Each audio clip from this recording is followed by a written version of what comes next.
राम राम सा। अखिल भारतीय जीनगर समाज के सभी बंधुओं से मेरा हार्दिक अभिवादन है कि हरिद्वार के विषय में आपको मैं थोड़ी जानकारी देना चाहता हूँ। सन 1984 को नरवाना में मीटिंग हुई, जिसमें सीताराम जी ढालिया की लड़कियों की शादी में ये तय हुआ कि हरिद्वार में धर्मशाला होनी चाहिए। हरिद्वार में धर्मशाला बनाने के लिए वहाँ सभी ने सहमति जाहिर की और वहाँ लोगों ने हरियाणा का चंदा इकट्ठा करने का तय किया। हरियाणा का चंदा करने के बाद लुधियाना गए। लुधियाना में भी चंदा हुआ 80-90 हज़ार के चंदे के अंदर लुधियाना का हुआ। उसके बाद में जो गंगानगर आए, गंगानगर में 90 हज़ार लाख रुपए का चंदा इकट्ठा हुआ और वहाँ से फिर हरिद्वार के अंदर सन 1984 के अंदर 21/11/84 के अंदर मीटिंग बुलाई, जिसमें लगभग 40 आदमी इकट्ठे हुए और वहाँ पर गोरखनाथ धर्मशाला में मीटिंग हुई। उसमें तय हुआ कि धर्मशाला को देखने के लिए सारे इकट्ठे आदमी जाएंगे तो मामला गड़बड़ हो जाएगा, क्योंकि एक तरफ पहाड़ है, दूसरी तरफ गंगा बहती है, बीच में थोड़ा सी जगह है। उसमें अगर देखने जाएंगे तो बड़ी समस्या हो जाएगी। तो फिर 2 आदमियों को तय किया, चित्रमल जी सोनगरा किशनगढ़ और चंद्रकांत देवड़ा गंगानगर को तय किया। और उन्होंने जो पर्सनल यूज के लिए जगह खरीदने के लिए वहाँ इंक्वायरी की। 6-7 धर्मशालाएँ देखी, एक धर्मशाला समझ में आई। उसके मालिक दिल्ली में थे और दिल्ली में दलाल गया, वहाँ 3-4 दिन से वो आने वाले लगा कह करके वो रह गया। फिर उस दौर में ये धर्मशाला जो अभी वर्तमान में है उसको देखने की बात हुई। उसके लिए उसका मालिक थोड़े दिनों पहले देहांत हुआ था, मिठाई का काम करता था, तो इसलिए वो तय करके फिर तय हुआ। फिर सारी जो 40 आदमियों ने तय किया कि चंदा करने के लिए इकट्ठे हो जाएंगे और दूसरे में अगर चंदा कम हुआ तो 5 हज़ार रुपये सारे इकट्ठे करेंगे। जो 5 हज़ार रुपये देगा उसको वापस धर्मशाला के चंदे में से दे दिए जाएंगे। फिर उसके बाद में उसी दौर में इंदिरा गांधी का देहांत हो गया और सब लोग दिक्कत में आ गए। तो वहाँ पर कन्हैयालाल जी ढालिया, रामेश्वर जी गहलोत पानीपत वालों को छोड़ करके बाकी सभी लोग वहाँ से प्रस्थान कर गए। उसके बाद में उन्होंने धर्मशाला खरीदी। धर्मशाला खरीदने के बाद में मुहूर्त के लिए तय किया। तो मुहूर्त 31/3 को तय हुआ। 31/3/85 में धर्मशाला के मुहूर्त में सत्यमित्रानंद जी जो भारत माता मंदिर के बनाने वाले हैं उनको आमंत्रित किया। हिंदुस्तान से पूरी जनता इकट्ठी हुई, बड़े जोर शोर से प्रोग्राम हुआ। समझे 36 धर्मशालाएँ बुक की, जिसमें 39,000 रुपये डोनेशन दिए। 1,12,000 रुपये खर्च आया और इतना ही चंदा इकट्ठा हो गया।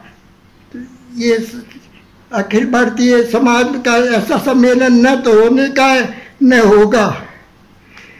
इसके बाद में चुनाव की तैयारी हुई। चुनाव के अंदर 21/4/89 को चुनाव की घोषणा हुई। तो चुनाव में श्री राम कुमार जी गहलोत को तो चुनाव अधिकारी बनाया। तो उन्होंने चुनाव कराने की तय की और चुनाव में दंगा फसाद हो गया, कुछ कैप्चर हो गए बूथ भी। तो इस कारण से वह चुनाव स्थगित हो गया और राम कुमार जी ने लिख करके दिया कि चुनाव रद्द हो गए हैं। उसके बाद में लुधियाने के गहलोत खत्रियों ने दबाव दे बना करके उनको कन्हैया रामेश्वर जी को, राम कुमार जी को तय किया कि खत्रियों को बना दो अध्यक्ष। तो अर्जुन लाल जी खत्री को अध्यक्ष बना दिया। तो इसका विरोध हुआ, लुधियाने की जनता में आपस में विरोध हो गया, जनता एक दो फाड़ में हो गई। उसके बाद में हमने सोचा क्या किया जाए, हिसार में मीटिंग बुलाई, समझे। और हिसार में मीटिंग में रामरतन ढालिया को, पहलवान को अध्यक्ष बना करके 6 महीने के लिए काम सौंपा और कहा कि शांति बनाने के लिए प्रयास किया जाए। उसके बाद में रामरतन ढालिया आज तक न तो हिसाब दे रहा है, न कार्यकारिणी बनाई है, न कोई अध्यक्ष है, न खजांची है, न कोई और है, मनमर्जी से काम चला रहा है। 32 साल हो गए। आज ये समाज की पूरा भारत इस विषय में सोचे, विचार करे और तय करे कि क्या करना है।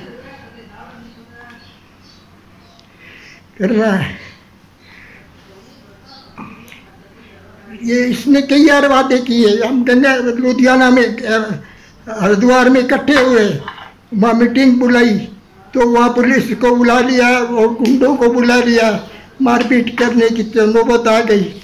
तो ये समस्या बनी हुई है।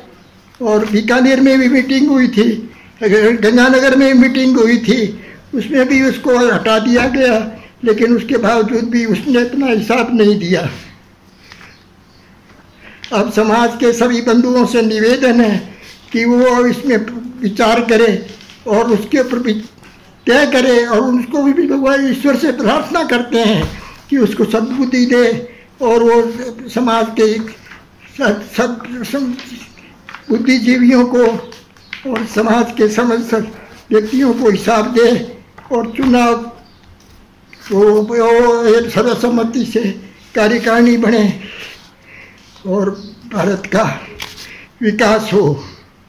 हरिद्वार धर्मशाला की जो एफडीए थी, करीबन 50 हज़ार की एफडीए कराई हुई थी, उसको हमने बैंक में जाकर के बंद कराया और कहा कि इसको ये समाज के हित में नहीं है कि क्यों चुनाव हुए नहीं और अध्यक्ष भी बना नहीं, इसलिए एफडीए आपके पास जमा पड़ी रहने दो। और ये 6 एफडीए 50 हज़ार की थी, ये सब इकट्ठी हो गई। अच्छा, ये आर.के. गहलोत, राम कुमार जी गहलोत का ये पत्र लिखा हुआ है, समझे।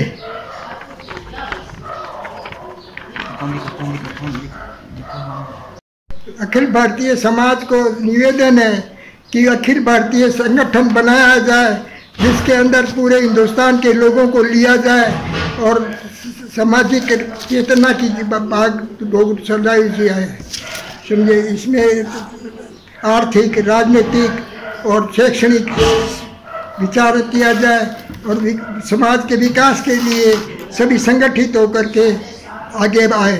मेरी उम्र तो अब इतनी है नहीं कि मैं आपका सहयोग कर सकूं, लेकिन फिर भी आपके सहयोग से मैं आपकी प्रार्थना कर सकता हूं कि आप अपने समाज को आगे बढ़ाएं और समाज के विकास के लिए कुछ प्रयास करें।